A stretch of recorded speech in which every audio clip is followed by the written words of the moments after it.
Мен подшипниктің сыртында тұратын сырты мынау. Үлкен подшипниктің сырты. Мына міне кішкентай подшипниктің сырты. Осылар көнелерді алып тастауымыз керек.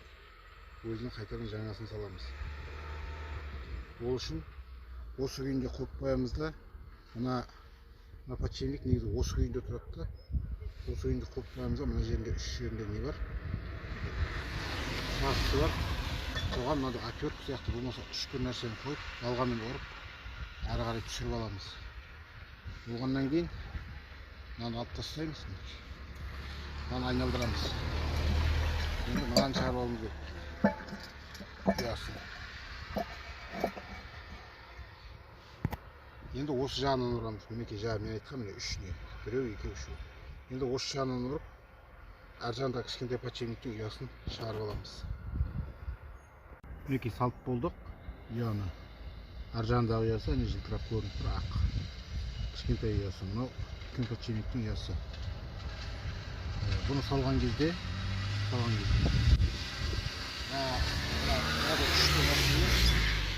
артқанда үшті нәрсе бар, сонымен айналасынан бұлай жайлап ұрып отырып, балғамен ұрып отырып. Өзінің астында жаңа тірелетін жері бар, сол жерге дейін ішінің нелерін бүлдіріп алмай, жиектерін бүлдіріп алмай, балғаның дыбысы зыңылдап шығады ғой, соған дейін жайлап отырғызамыз орнына. Мына жерде мына астында көріп тұрсыздар ғой, жиегі бар. Сол жиекке жақсылап отыру керек, айналасына барлығы отыру керек. Қазір мына отырып. Ар жағы барлығы отырды жиегіне. Ендігі мәселе солидолымызды жағамыз. Осыны жағамызда мына жерді жинап аламыз. Жинап алып, ар жақ шеттіңені сол жерден орналастырып қоямыз.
Кішкентай подшипнигін саламыз бұл жағына. Одан кейін мен тілігі бар шайылын саламыз. Өзінің супицерармен тіліп тұр. Соған сәйкестендіріп шайылын саламыз. Жақсылап орнына отырғызамыз. Бісміллә. Содан кейін гайки саламыз. Гайки 24-ке.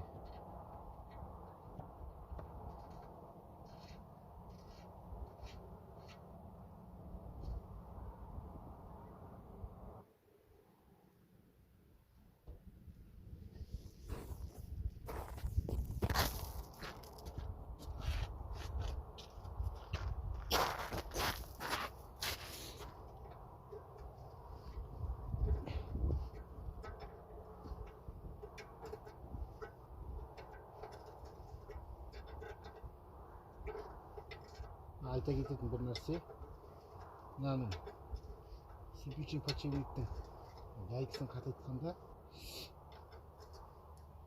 негізі инструкциясы бойынша, нұсқаулар бойынша мынаны барынша қатайтамыз.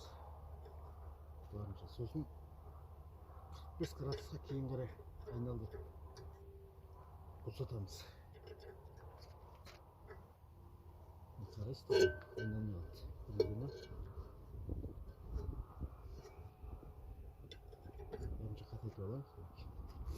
Сосын міне осы положение тұрған кезде 90 градусыңыз мынау болса, 45 градусыңыз мынау. кейін қарай 45 градусқа босатамыз. Болды. Қараңыз, еркін айналып тұр. Енді бір ескеретін нәрсе, бірақ нұсқаулық бойынша 45 градусқа босатамыз ғой. Мынаны 100 км сайын, 200 км сайын тексеріп отыру керек. Себебі бұл әр жолда соққы алады, тағы бір деме алады, мұны артқы неге күш түседі ғой. Сондықтан мынаны тексеріп отыру керек. Босап кету қаупі бар да. Сондықтан тексеріп отырғанымыз өзімізге жақсы.